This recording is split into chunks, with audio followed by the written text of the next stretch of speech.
I'm Nick Michelli. I'm going to tell a trip to an imaginary place. A long time ago, it really feels like a long time to me, I was a university student and I became friends with Larry. Larry was a good friend. We kept in touch for lots of years, and he was a really unusual guy. He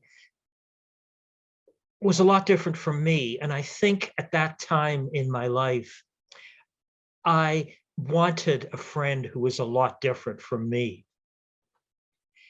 He was an American who came to Canada as a draft dodger, and he was also a former hippie. We had a lot of conversations about his drug taking experience. When I met him, his chief drug of choice was cannabis, also known as marijuana, also known as dope or weed. I'm dating myself by using 1970s slang. And we used to get stoned together once in a while. Larry was into drugs a lot more than I was.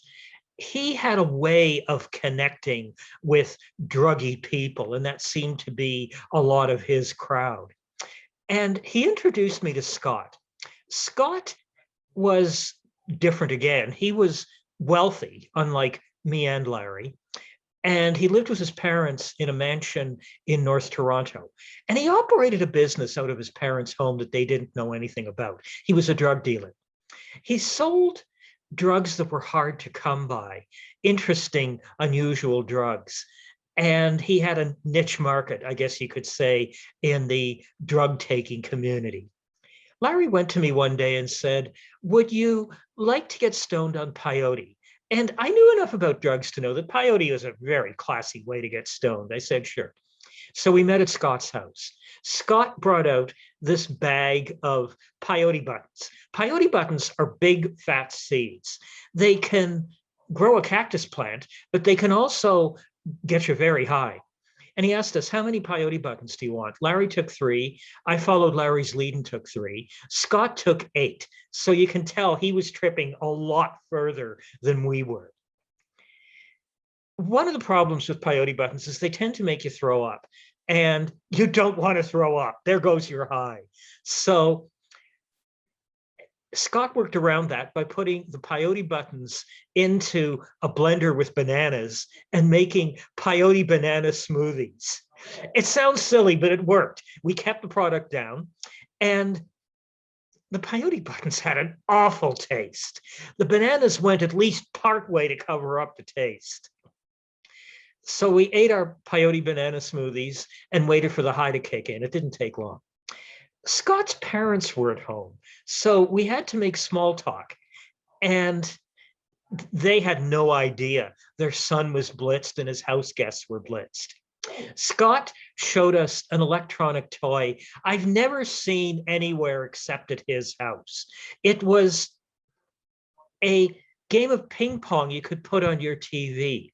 It was a very skilled competitive game, and Scott beat both me and Larry. Even though he was more stoned than us, he was also more competitive than us. Partway through the day, I started thinking about the class that I had in the evening. The day before, I thought I was just going to miss my class, but halfway through the day, I thought, damn, I really want to go to my class. There were a couple of reasons. First of all, the class was in vector algebra. I don't know how to tell you this, but this was my favorite subject since high school. I thought it was amazing. The teacher taught us about vector spaces that could have any number of dimensions. You weren't limited to 3. It was like science fiction, but it was right there in a math textbook. Okay, I guess I'm giving away that I'm a nerd. My friends know this, so I don't care if everybody knows it. The other thing about the class was that Dr. Ray, the teacher, was the best teacher I had in university. I loved his lectures. So I told them I really wanted to go to class, and they were okay with that. Scott offered me a drive to the subway. The drive in Scott's car was a very surreal experience. It looked to me like Scott was having a lot of trouble keeping the car inside the lane markers, but I couldn't tell because to me, the lane markers were moving. So it's possible the car was going in a straight direction. When I got to the subway, I should have been terrified, but I wasn't. I was really laid back. When I got inside the subway, that was a safe place compared to Scott's car, but that's when I got frightened. First, I went up to the turnstile with my token and forgot what I had to do next. Figured that out, got on the subway platform, and a dread slowly came over me. It looked to me like the subway platform was made of paper and it was going to collapse and spill me onto the track. Luckily, I was hallucinating in my eyes, but not my feet. I could feel a solid subway platform under my feet. Still, I was really relieved when the train came and I could get off that platform. That experience actually messed me up. It made me even more afraid of heights than I already was. I guess that was a bad thing that came out of that day, but it was still a very good day for me. Let me tell you about it. I made my way down to the class, and when Dr. Ray started to give the lecture, I realized this was the most important lecture in the course. I was really glad I came. Dr. Ray had been talking about vector spaces, and now he was giving us a formal definition. You can get very emotional when you're high, and I was awestruck. This is the most amazing thing I've ever heard. It's so beautiful. Who made this up? I couldn't take notes. I was too stoned. But I recall the next time we had a term test, there was a question that came out of that very lecture, and I did well on it. So I learned what I needed to know. At the end of the day, I was very happy. And I didn't know it, but that was really the first day of the next 11 years of my life. I liked the course more than ever after that trippy evening, and I looked at the mathematics department to see if there were any other courses I might want to take. They offered courses in statistics, and I knew about statistics. My major subject was psychology, and the psychology department made me take 2 statistics courses. I decided to take 2 more statistics courses over and above my requirement. They were very mathematical. I really liked them. They even had some vector algebra in them. I took my courses in statistics and mathematics and applied for a master's program at the Ontario Institute for Studies in Education. It had a big long name, but it was pretty much applied statistics. I took my master's degree in applied statistics and got a job at the Princess Margaret Hospital as a biostatistician.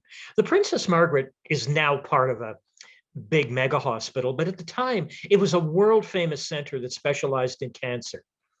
The doctors who were also professors in the med school, they would write papers that doctors around the world were reading to teach them how to treat cancer patients.